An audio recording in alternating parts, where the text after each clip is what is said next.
Hello, magandang tanghali sa inyo lahat. I am Lester Olalia. I'm a friend of Diwata. And here's my Mike. Here's Mike, our American friend in here. Ngayon araw mag-discussion lang tayo about sa nangyari kahapon.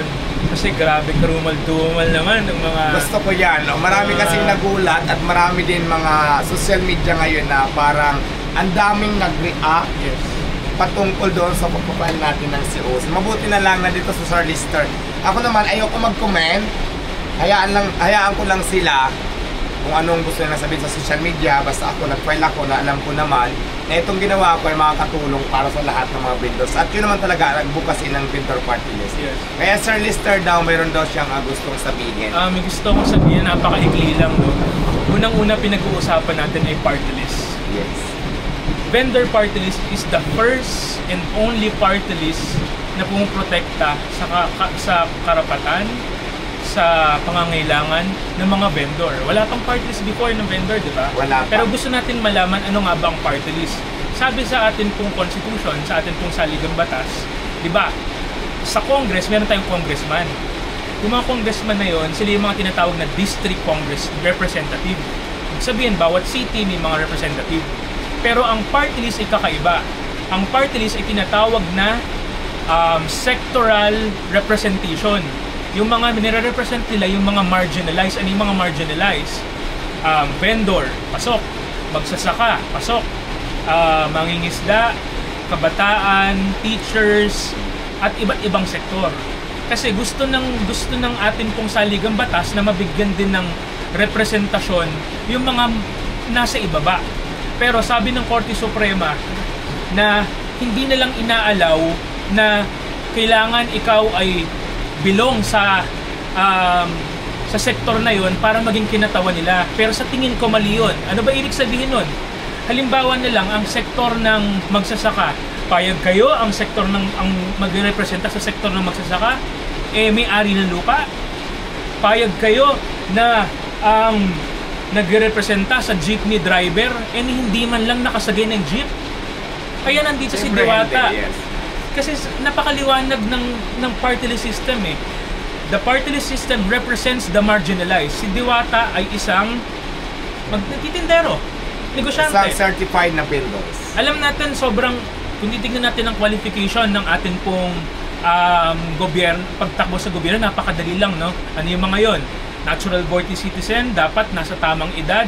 Ikaw ay hindi nahatulan ng moral turpitude. Ikaw, si Diwata ba, nahatulan ng, di ba, siya ngayong binugbog. Siya ba ay nahatulan ng krimen sa involving moral turpitude? Yung iba nga dyan, di ba, nakulong na, nakonvict na. Pero tignan nyo naman, nakaupo ngayon. Bakit hindi natin bigyan yung tao na may malinis na konsensya, malinis na track record? Kasi naniniwala naman tayo, karamihan sa mga Pilipino, tinitignan nila, hindi na lang yung magaling na magaling dahil karamihan sa magaling na magaling ngayon ay mga ganid, mga magnanakaw lang ginagawa sa gobyerno. Subukan natin yung si Deo. Si Deo ay fourth nominee naman may first nominee naman, second nominee, third nominee. At saka sa tingin ko naman si Deo, kapag nabigyan ng pagkakataon ng vendors party list na makaupo, no? At siya ay makaupo man o hindi, dahil makakuha man ng isang seat, sabihin natin si Tita Malu, at siya si Diwata ay magiging parte ng office ng vendors party list na kung saan isusulong ang karapatan at pangangailangan ng mga vendors. Kasi alam niya, it's very important, alam niya yung nararamdaman, alam niya yung mga pangangailangan ng mga vendor. Kaya pag dumating sa Kongreso, alam nila yung mga batas na dapat isulong dahil siya sa sarili niya mismo. Alam naman niya, 'di ba? Kitang-kita mo. Yes. Nagtataasan ng presyo ng bilihin, apektado ang mga vendors. Tinataasan yung paghaharas sa iyo dito sa pwesto mo, dapat bigyan ng proteksyon ng mga vendors, tama? Yes. 'Yun ang mga initial na tugon dito, no. Tsaka mga kababayan naman, si Diwata ay kasama sa pagsulong ng makabagong Pilipinas, no. More than anything else, di na magnanakaw yan, mayaman na yan Ako naman sa totoo lang, okay lang sa akin kahit for nominee ako. Basta may pumasok lang talaga na Yes. sa amin, sa team namin, sa grupo namin, okay na ako dun. At least, masaya na ako dahil meron na magiging boses ang lahat ng vendors. Tsaka At nandyan na ako ang noon first sa likod. nominee nyo, diba? Marunong ang first nominee Yes, nyo. yes. Si Tita Malu. Kasi naman si membership Six per lang. party list. Yung 3 na yon nakuha na nila. Siyempre, nandiyan na sila Tulfo, ganun-ganun. Ang inaasahan na lang natin at least makakuha ng isang seat. Kung sino man maupo, si Tita Malu lang, nandiyan si Diwata para bigyan ng gabay sa protection na kailangan ng ating pong mga vendors. Saka hindi lang vendors, pinag-uusapan natin dito, pati consumer. Yes. Kasi alam natin na kapag ka nabigyan ng protection ang mga vendors, especially mga maliliit, syempre bababa ang presyo ng kanilang mga tinitinda. Syempre makikinabang tayong mga consumer yung binibili sa palengke. Tama. Question. Ano naman masasabi mo sa mga basher? Ang dami.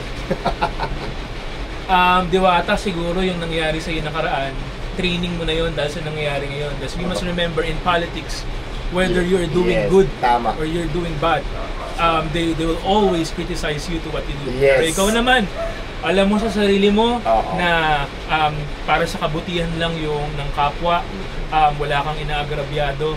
Tama. Sapat na yun. At ito lang naman yung panglaban ko dyan. Ako, bakit ako magpapapigto? Unang-una, hindi ako naman marisyo. Pangalawa, nakakatulong ako ng maraming tao. Kaya wala akong basihan para patungan sila. Tsaka huwag tayong mga hamak ng tao. No?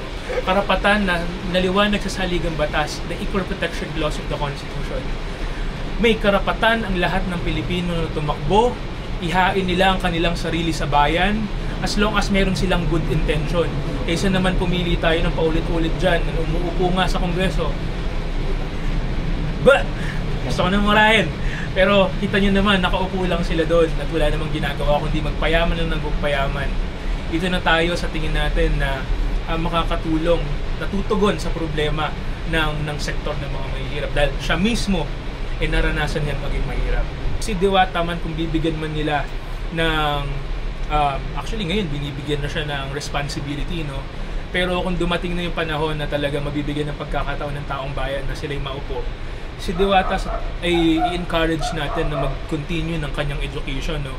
Marami naman dyan mga education katulad sa UPNCPAG na binibigyan ng executive program ang atin pong mga kababayan. Sa tingin ko, as long as may willingness ang isang tao na yung gusto niyang gawin,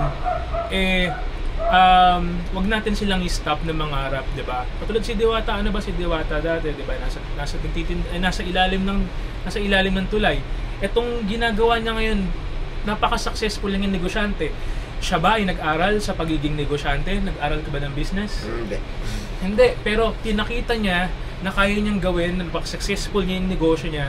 Kasi yung determination niya bilang tao, pinapakita niya. Sa tingin ko naman, hindi na rin magiging iba yan. Yes. Dahil kung sa negosyo na patunayan mo sarili mo, ba't hindi niya patunayan sarili niya sa public service, di ba?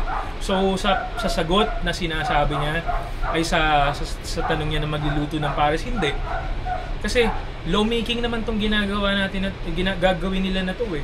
Pero, he had enough time to study further, no? Basta yung determination ni Diwata na maglingkod sa bayan, yun ang mas importante. So ito sir, isa kasi sa mga nag-question sa kanya kahapon, na wala naman siyang political background kung bakit niya daw naisipan naman na pumasok bilang nominee ng Vendors Party List. Ano masasabi niyo? Napaka-importante. Ako sa totoo lang, I've been in politics since when I was 16 years old. Masasabihin ko ngayon sa iyo, Diwata, no, na napaka-importante ng isang tao. Mas maganda para sa akin ngayon ng isang taong walang political background. Dahil pag karamihan sa mga may political background, alam na nila na pag-aralan nila kung paano isahan pagnakawan ng taong bayan.